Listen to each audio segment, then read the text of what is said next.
భాషలందు తెలుగు లెస్స అని మిస్ గట్టిగా చెప్పారు. కానీ ప్రస్తుతము లెస్సు అని చేస్తున్నారు కాబట్టి దాన్ని ఘనంగా పైకి తీసుకురావడానికి వీళ్ళు చేసిన ప్రయత్నానికి చాలా సర్వదా మేమందరం కూడా కృతజ్ఞులం.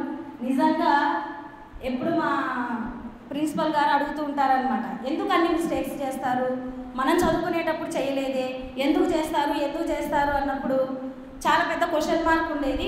ఇప్పుడు మాకు ఒక చిన్న క్లూ ఇచ్చారు సారు. ఇది కూడా ఒక ప్రయత్నంగా చేసి చూస్తాం సార్, మీరు ఇచ్చినందుకు మాకు చాలా ఉపయోగపడిందని మేము అనుకుంటున్నాం. కాకపోతే ఇంతమంది తెలుగు ఉపాధ్యాయులందరినీ నేను కోరేది ఏంటంటే, ఎక్కడికి వెళ్ళినా సరే మన స్కూల్స్లో ఇప్పుడు ఇంగ్లీష్ అనేదే టాప్గా ఉంది, తెలుగును చాలా చిన్న చూపు చూస్తున్నారు.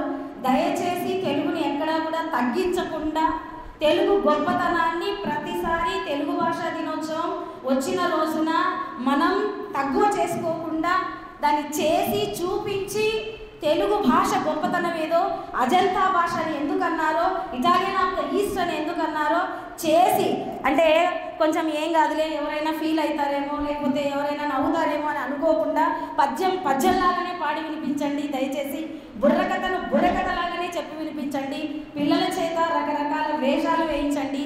రామాయణ మహాభారతాల గురించి దయచేసి వాళ్ళకి దానిపైన అవగాహన కలిగించండి. ఎప్పుడైనా సరే చిన్న అవకాశం వచ్చినా తెలుగు గురించి చెప్పడానికి మాత్రం వదులుకోకండి. ఇది నేను మన అందరి తరపున, ఎందుకంటే తెలుగు భాష ఎప్పటికైనా కూడా అంత స్థాయిలో ఉండాలి కానీ కింద స్థాయిలో ఉండకూడదు మన తెలుగు రాష్ట్రాల్లో.